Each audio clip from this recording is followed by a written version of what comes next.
Hey, Liam, what are we doing here? What's up? All right. Hello, audience. Welcome to In Motion Podcast on this Wednesday night. To my left, we have my teammate here, Aaron. And then to the right of me, we have the owner of Outrageous Parties.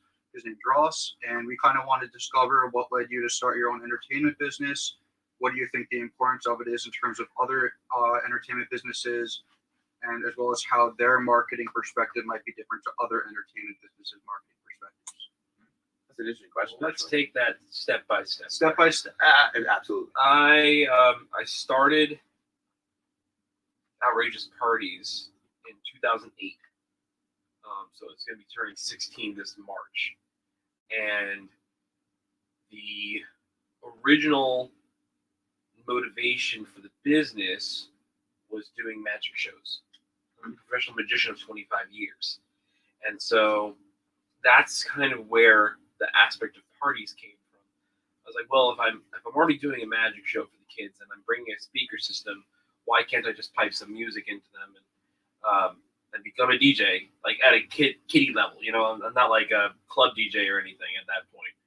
And it was a way to tack on an extra hour or two of entertainment for the kids, where you play cha-cha slide, you do freeze dance, little things like that, and that was the beginnings. And now that kind of led into, by 2012, 4 years into the business, I started kind of upping my game. I had a few employees under my belt at that point, I think 5 or 6 of them, and we started doing bar mitzvahs and sweet 16s, and on the small scale, but still, those are big lifetime events, parties. And I had to upgrade my speaker system and my DJ equipment, and I had to get lights. And over the years, I kept adding on services and developing it to be a full service item. In the 3 or 4 years prior to COVID, the main squeeze was trying to find a way to make it a full-time operation, where I didn't have to always just, this weekend I have this and this, and then 5 days of nothing, and then, no, this weekend I have this and this, because that was not keeping me fully busy. So I started doing restaurants, and the restaurant business was great because you could do a restaurant and do tableside magic, and or a game show or karaoke night or whatever they wanted, and you charge them a flat fee, and then they would basically have you for the night, and they'd advertise you, and you then open yourself up to this whole pool of people on that evening, where it's like, hey, I'd love to have you for a private party, and you then tenfold would increase your business. So a lot of the business within itself is word of mouth. And I know I'm kind of jumping the question, but ultimately, my main marketing has always been and will always be word of mouth, and through someone, and referrals and this and that. Because as much as I have a van wrapped around, it's really for tax benefits more so than anything else. Yeah. I have websites, whatever. I stopped even making business cards due to COVID. When COVID hit, it was just, all right, let's stop all the paper marketing, because I'm not handing anyone anything. If they want to take a picture of the van, they can take a picture of the van. If they want my number, that's my main line for the business anyway.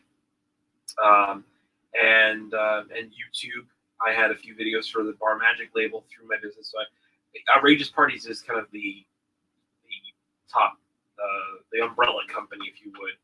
And then underneath that, I have Bar Magic, which is the stuff I did in the restaurants. I have Ross the Magic Man, which is my stage name, which for all my magic shows. I have Trivia Master NJ, which is the trivia shows. Outrageous Parties was kind of the generic name for the bar mitzvahs, the sweet 16s, the weddings, all the big DJ stuff. And then if I was doing a club, it would be like DJ Houdini or something of that nature. Yeah. And over 16 years, I always tried to soak in as much information.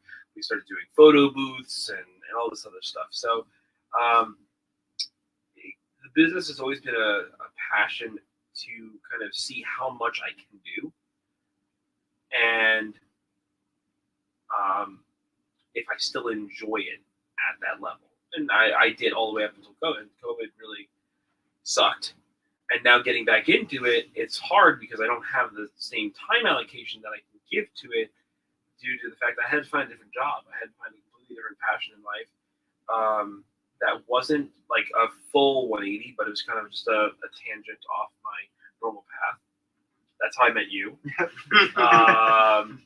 And knowing that I'm capable of doing those things is satisfying in itself. But you know, it's you take day by day challenges and you go from there.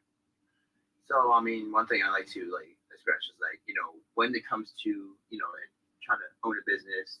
Well, it's more than owning a business. Like you gotta take the steps on how to run it, and you gotta constantly prioritize how it's gonna move, how it's gonna run, and how things are going to go down the line. So sometimes you gotta think ahead of the game. If that makes any sense. But yeah. So you really got to see how it's gonna play out. So you play it out, then you take it. Okay, something didn't look right. You wind it back. So was it? It was definitely. This is a really stupid question, but there was definitely some frustration. No such thing as a stupid question. That is very true. All good. So was there any definitely a lot of difficulties when getting started, or was it something you just kind of were excited about every step of the way when you started this? So when I first started, difficulty level was, it was non-existent. I was still in high school. It was just a matter of, hey, I want to make some extra bucks on the side, doing something that I already loved to do, and I want to be able to do it a little bit more on the professional arena.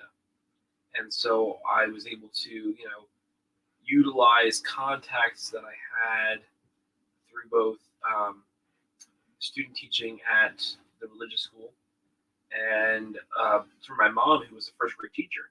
That's my prime audience, So I would go and visit the classroom on a day off. I went to private school. She taught public school. Mm-hmm. Sometimes private school had a day off, and public school still went to school. So I, on my day off, would go help my mom in the classroom, and I'd show all the kids the magic tricks as a side thing.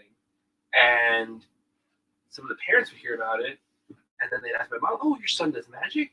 Does he do parties, etc.?" It was that was a way of doing things, getting into it.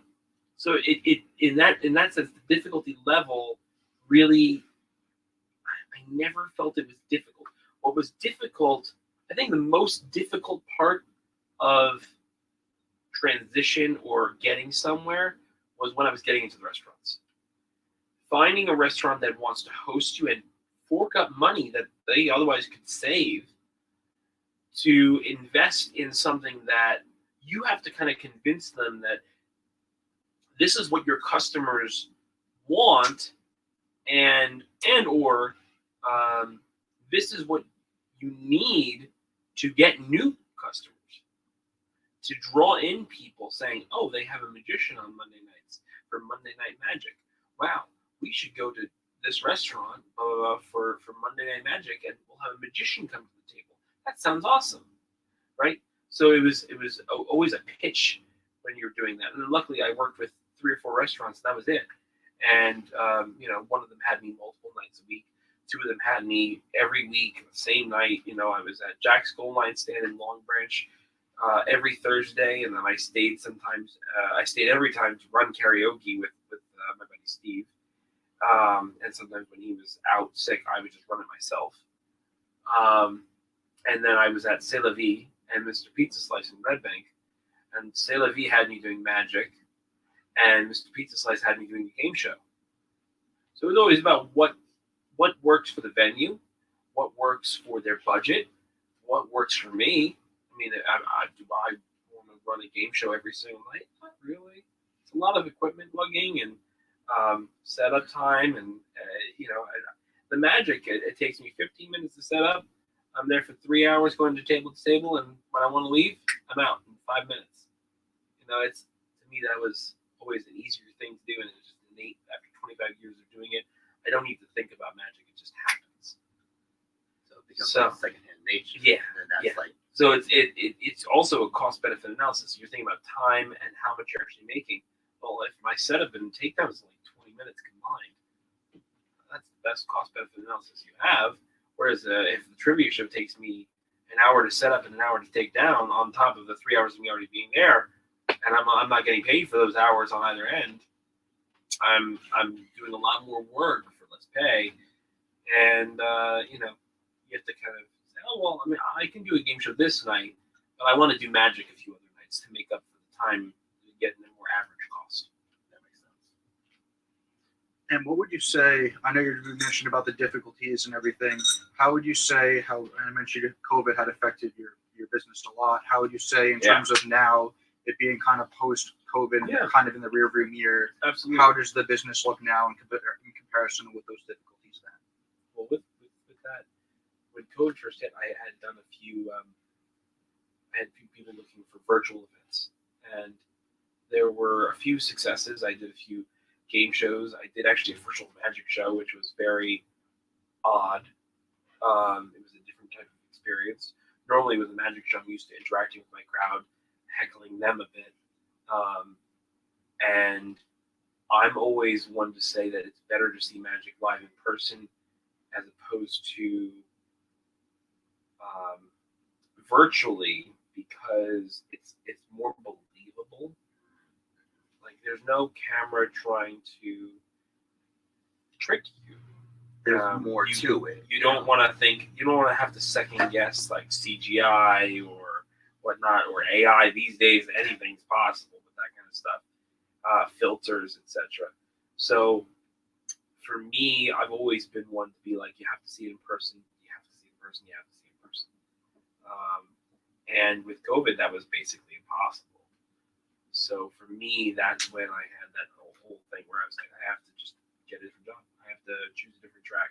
And I went back to my roots with the restaurants in the other sense where I was bartending and using that set of knowledge and saying, all right, well, restaurants aren't hiring bartenders, but what else could a bartender knowledge be good for? And in that case, it's running a liquor store.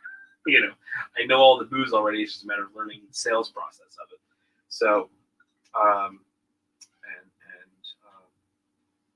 since then, I mean, my time running a liquor store is just, that's consuming 6 days a week. I have my evenings off, which helps a little bit, and I'm able to do an event here and there, but I haven't put any more time in kind of spreading the word that I'm back in business to do parties. And even if I can do a party here and there, do I have the time to? Do I have the time to take away from my mainstay bread and butter to invest in a passion project now? That's some deep stuff. You know what? It's like when you're trying to figure out, like especially COVID, like that really hit a lot. That really hit a lot of us. So, like, a lot of us were really like, we're somewhere, and then now it's just this whole pandemic happened, and things just turned out for like we're here, and then we just went down here. Yeah. Some of us went down more than others, but it's just now we're here in 2024, and now we're just trying to maintain afloat. Like there's some maintain afloat. It really kind of gave us a challenging workaround, especially for the businesses who are like small businesses trying to stay open, like even business owners trying to start their own business. It's really it gives us that motivation. Like sometimes it does give us that motivation to want to actually do better, but it's just now to me, like, I can't really say that I like started business, like did all entertaining wise, but like I definitely could feel most of the people, friends I've had, family who had businesses, and it was just hard to run it. But like, was that so? I'm just trying to see how to like rephrase this question. But so after knowing that things might be a little more challenging, things where you had no idea how to like possibly keep certain afloats after things went down. Now, did you have like other you said your mom like definitely backed you up on definitely anything you needed, but like did you have other like relatives who were opposing to your entertainment business? Because I know I've had like I can't say like all my folks, but there are some. Well, so I mean, I mean, you get where I'm going. Like, was there any Yeah, like, I support the understand. business that you're trying to? My parents, thank God, they have been so supportive of every single endeavor I have ever gone into, and that's only because I have proven it successful. However, and I love my grandparents, and I only have one of them left, but every single one of my grandparents also felt the same way, but they also were looking out for my future and saying, this is not a full time, this is not this. You have to look for something that's more stable. And at the time, when I first started this, I was very stubborn with it. Oh, no, it's okay. And now I realize, well, if a COVID ever happens again, the party business is not a stable thing, because that's one of the first quote unquote extracurriculars to get cut. You know, people aren't going to do social gatherings in that type of setting. So you have to kind of think of, hey, what is an essential worker? Like, that's one of the phrases they used during COVID. Absolutely. And how can you get into one of those niches? And oddly enough, you know, selling class 4 narcotics out of a liquor store is the way to go. People need their booze, you know. When a storm comes, it's definitely sells. It's bread, milk, and vodka, right? Those are your mainstays that you have to get. You're not wrong. Absolutely. I mean, that's kind of where that kind of teetered off. But I always had family support. My sister and her new hubby are super supportive. Friends are super supportive. Some just want to, you know, these days some just want to, like, excuse my language, whore me out for magic. The real world, man. You know, they want me to come to parties and just bring a deck of cards and do your thing, and we'll have a good time. I'm fine with that. That's all fun and games, but you want to get the entertainment out of, like, you know, you want to know that you're doing what you're. I don't want to do anything half-ass. That makes sense. That's a perfect answer. I become exactly. in that realm. I do become a bit of a perfectionist, and I try and lay off that side of me in every other aspect of my life. You got to put your best foot forward, right? You know, that's with anything you do. Yeah. And the reason why I asked about the whole had your parents supported, because I know in, like, the general, everyone's always asking, you know, okay, you know, like you said, you got to get, like, a job with, you know, health insurance, finance, and like you said, you know that, and it's not wrong to do that, but like it's really hard for a lot of people to freelance and actually spread their wings and do what they actually want to do nowadays. And don't get me wrong, like I said, go and get, like, you know, do something like union or something like that, but, like, you know, it's never wrong to do things on the side to help build what you want to do. And so this is why I'm saying I always try to encourage people that, you know, no matter what you do, don't put yourself in a cycle, don't put yourself in a 360 over and over and over again. Make that scene and be able to do other portions of what you want to do, just to build that. And, like, you know, you'll do some things and, you know, fail or just won't look as right as well. Trust me, I've done a couple of those things where, you know, I fell down and I just got back up. You know, next time I know, put some pads on if you're gonna rollerblade. You know, learn the hard way. So you know what? Yeah, exactly. Everyone should always have some sort of side passion project to kind of, I want to say, relieve some sort of emotion. You need a vent for the daily life buildup. And luckily for me, most of my life already has been the business, where I was actually making money and also giving myself therapy at the same time. I'm not allowed to have therapy, so I was able to be paid to have therapy. You know, it's like where when I was able to do tables, to, you know, go up to a table, hey, would you guys like to see some magic? And you know, there were kids and the parents. Oh my God, it's magic. And that was therapy for me, because it was like, all right, first off, kids are a handful. But when I'm able to have them in my grace for like 20 minutes and then hand them back to their parents, it's like, okay, you can go now. Thanks. You served your purpose. Awesome. You gave me some giggles. You said some funny things. I'll remember some of them, and and it's just that's the best part. And adults, when they drink, which is why I love doing magic at bars, adults when they drink become kids. So it's also in that sense you're getting kids that are just existing. I went on a tangent, but either way, I do believe that passion projects are definitely a necessity for everyone in life. Everyone should have something, whether it's reading books and accomplishing a goal, or if it's, as you said, rollerblading. I gave it a shot. It's not for me. Gotcha. For a while, I like biking and whatnot. You have to have something on the side that gives you joy, so that you can escape the everyday minutia of whatever is your bread and butter job. Exactly.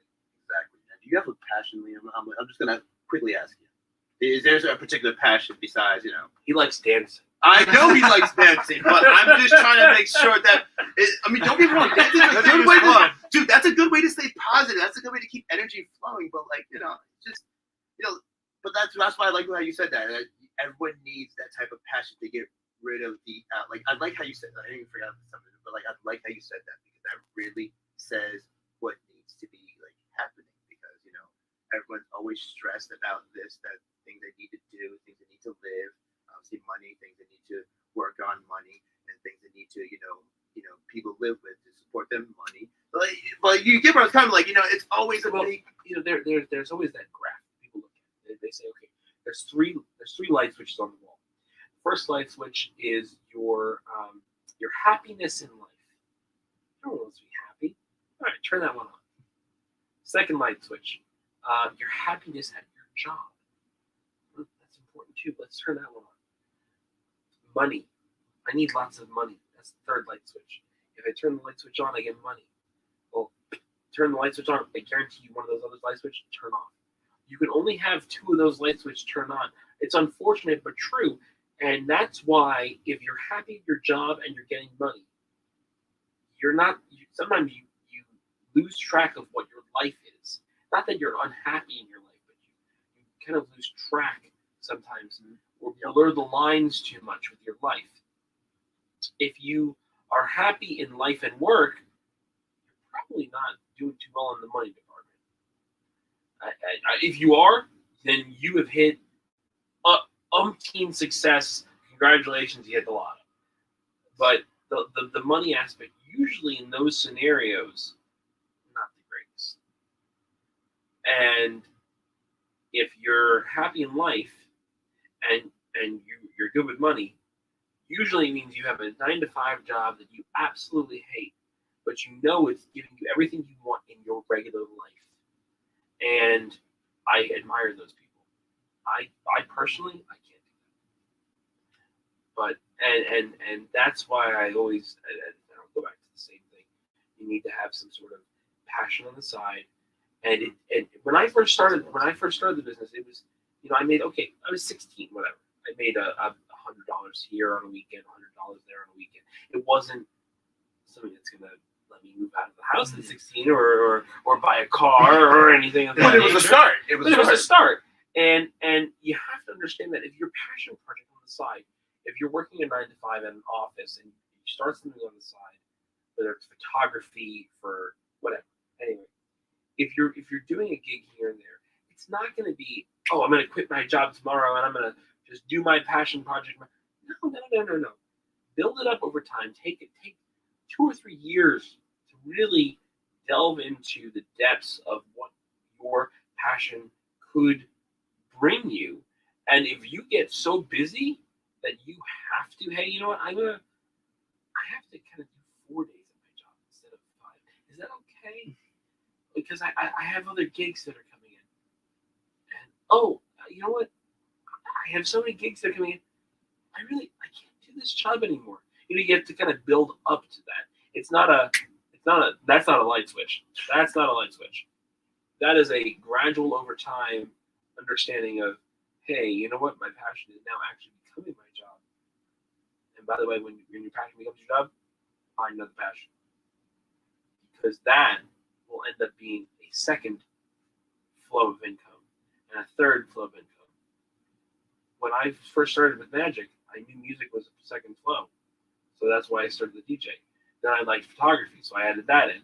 Then I liked trivia, so I added that in. It was always an addition of a flow of a passion to envelop in the same category and how to, serve my customers in multiple facets. And by moving in different directions, you help the flow of creativity, and you want to see what matched and what went well and how long that was able to stay.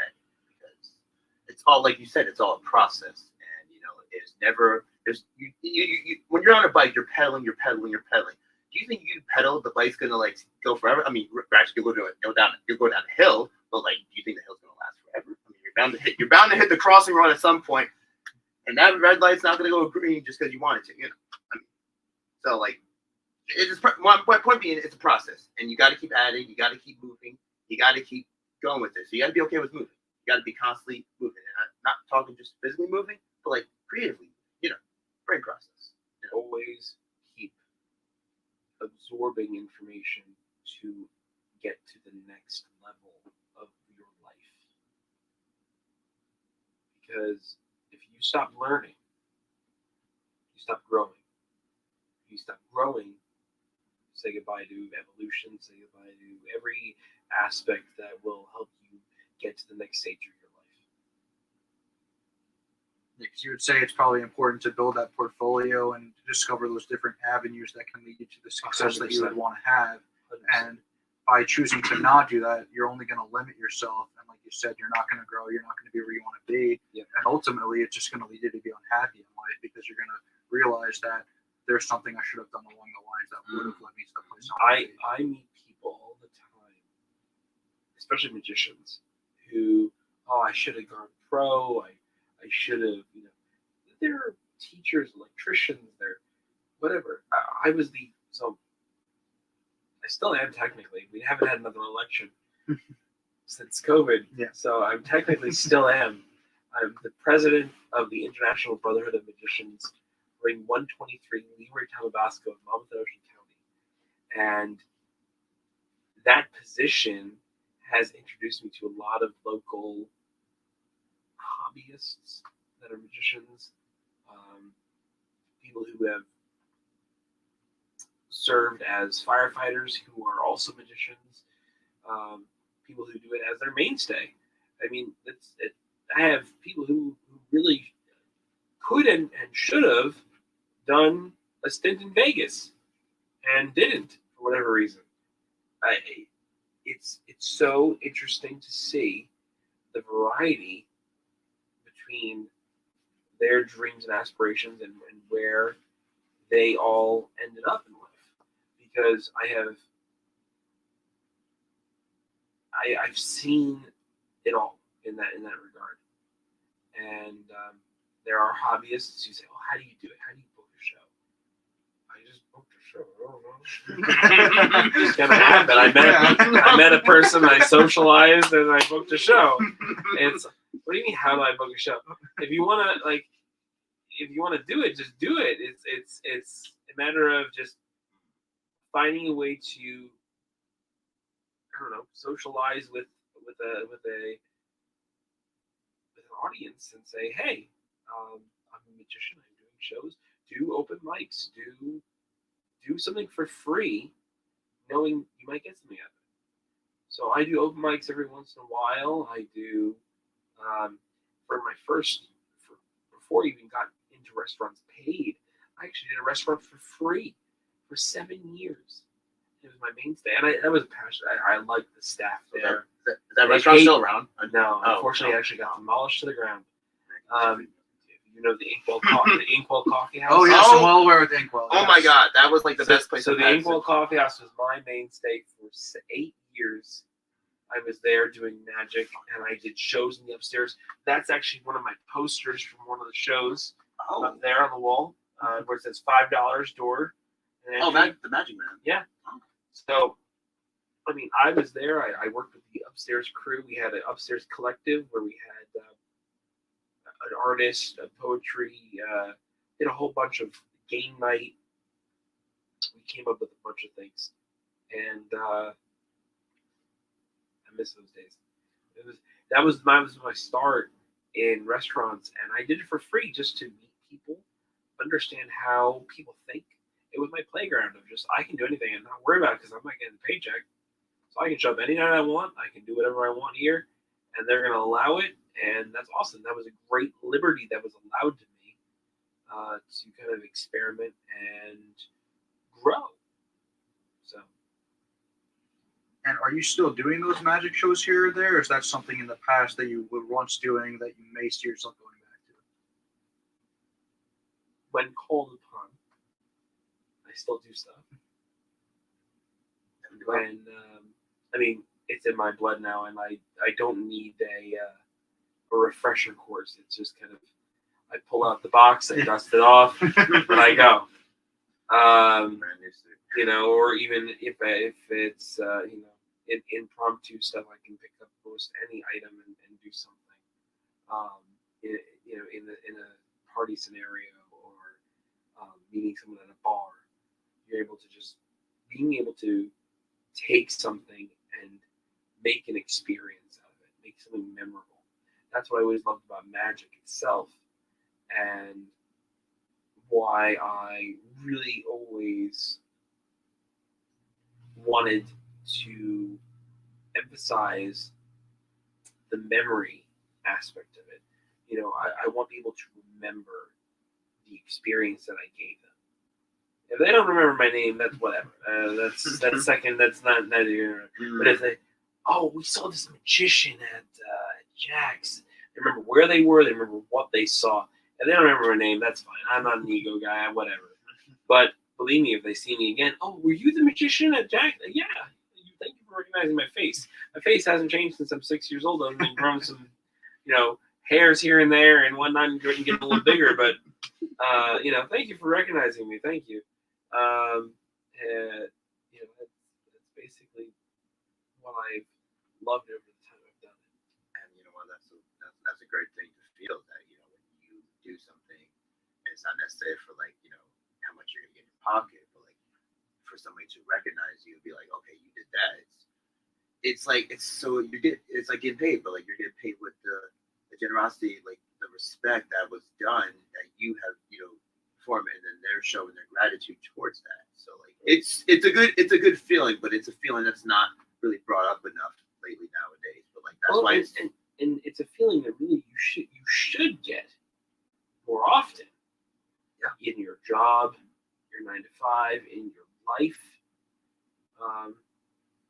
And if you're not getting it in either of those, to find it in a passion project is probably your next best thing. Ideally, you should get it in all three, but we can't fix the world in a day. We can't ask for a miracle, but recognition is always a part of the conversation where you have to make sure that you are seen. That's definitely a huge issue. It's a challenge. It's a challenge that not a lot of us are willing to take the extra step because we don't know how to do it. Two, we can be afraid. But I feel and this is what I was told, that in recent past mentors and just people who are just randomly wise. I had no idea who were wise. I mean, I have told that if you're afraid of something, then there's a likely, maybe a good 85, maybe higher chance that it's definitely something you should definitely go for. Not that necessarily that you'll succeed, but at least give it a try, because you know what, you never know you like it. You never know that you'll want to get involved in it. Not to say you do 100%, but at least do something in order to show that you at least made some type of progress. And even that means just going out and kicking the football around. Not that you want to kick the football around, but I'm just putting an example, meaning that just give it a try. Networking Yep. is trying to connect with others. Mhm. Not necessarily succeeding, but trying to connect with others. Most people think, "Oh, I'm going to a networking event. I'm gonna be able to hand out my business card to 1 million people." That doesn't do anything. I'm sorry. If you're gonna network, you want to make an indelible memory on someone's brain, so that when they think of something, they start thinking of you, saying, "Hey, you know what? I was at this event the other day, and I met this guy. He pulled out a deck of cards and did this trick for me. I want him at my party." Or make something. It has to be a memory. You have to make an impact on someone's life, Mhm. and in that moment, people talk about like making elevator speeches, right? Like, you have a 30-second pitch. Go ahead, give it to me, right? That is one of the hardest things to do. As a magician, I've learned to do that in the form of a magic trick, in saying, okay, want to see a magic trick? Boom, done.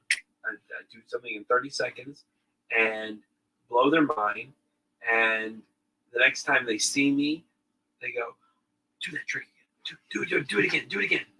And immediately you see that the endorphins go off in their brain. There's an emotional trigger to hearing the word magic, and that's what I would hope people could try and find a way to do that with other things like photography or sports or whatever it may be. That's what successful networking does. Handing a business card does little to nothing unless you've had a powerful conversation with that someone that left a mark on them. Never put something if you can't back it up. I've heard that phrase way too many times. Like, you could write anything on a piece of paper, sure, put anything on a billboard, Yep. But if you put it on a resume, but if you don't have the talent and the knowledge and the strength to back that up, scrap it. Yep. Exactly. I've heard that a lot. You know what? Why do I start over? It went a long way, and that's what really showed me that that okay, that's cool, you can do that, but now the real part comes in. Do all this, do all that, and really, really sink into it. Don't just, like you said, half-ass it. Really sink in, really show that you have some attention towards it.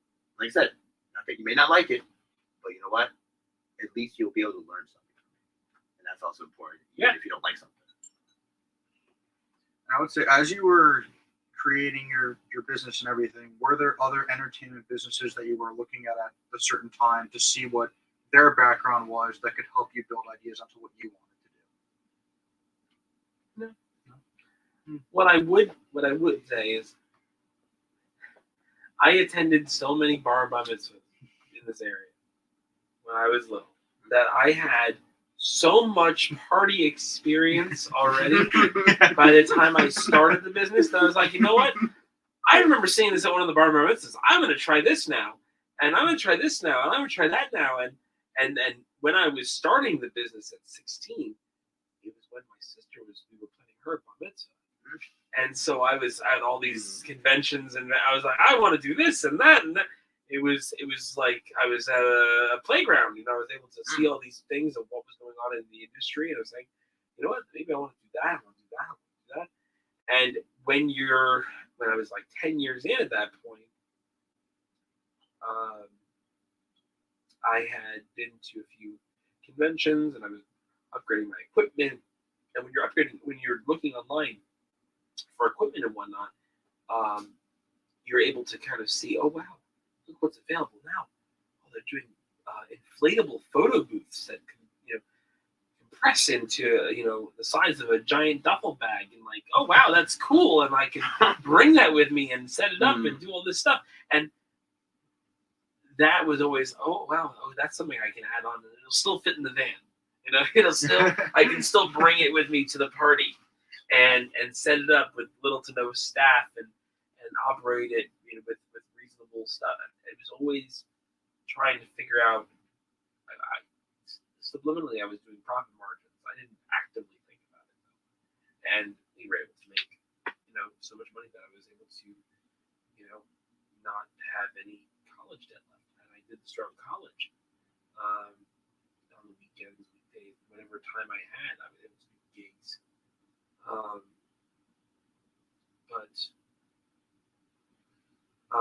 Yeah, I wouldn't say I per se paid attention to what another similar company was doing at the time. I kind of generically knew because I'd been to so many parties already. And I was like, hey, you know what? I remember that this was at someone's party. Can I pull that off? I think I can. Here's how I'm going to do it. And I would make a plan. I would price out equipment. I would say, oh, I can afford X, Y, and Z. And I know after 2 parties doing this, I'll make my money back. All right, let's do it.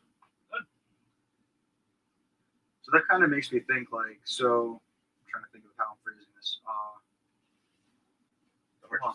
I had it before. I had it. Oh, so what was like, I guess, the biggest piece of advice, or maybe it's like biggest takeaway you have seen through either the magic shows, through the restaurant business and bartending, or through your entertainment business? What has been your biggest takeaway within it? That's a good question.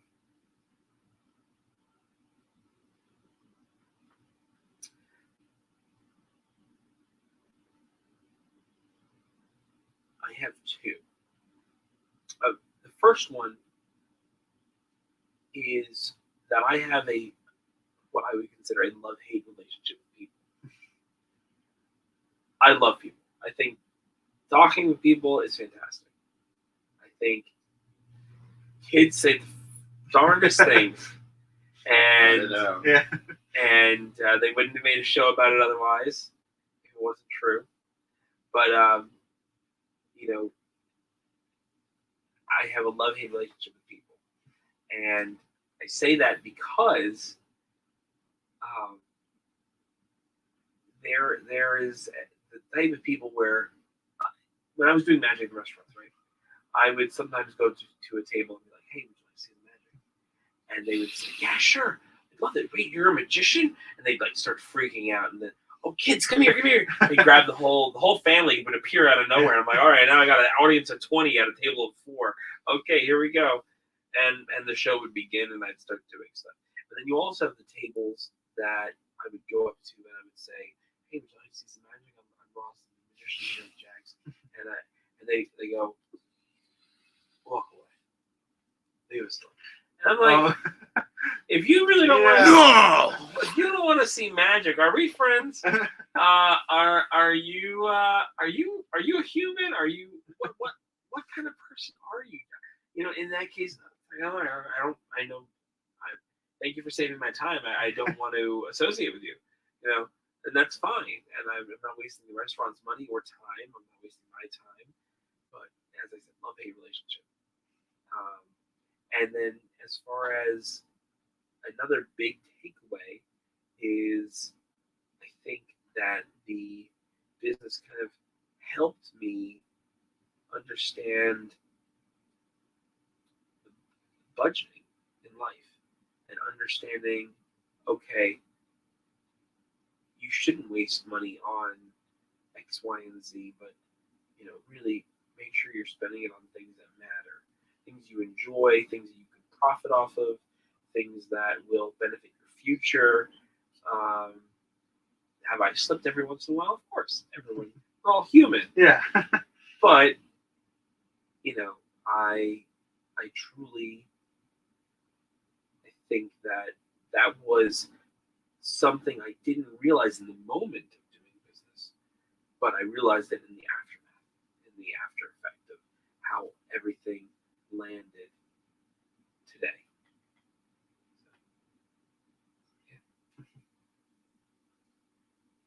All right. Alrighty. So thank you, audience, for joining this segment for In Motion. And we spoke today with our guest speaker here, Ross, owner of Outrageous Parties. Thank you, and have a great one. That was it? Too good.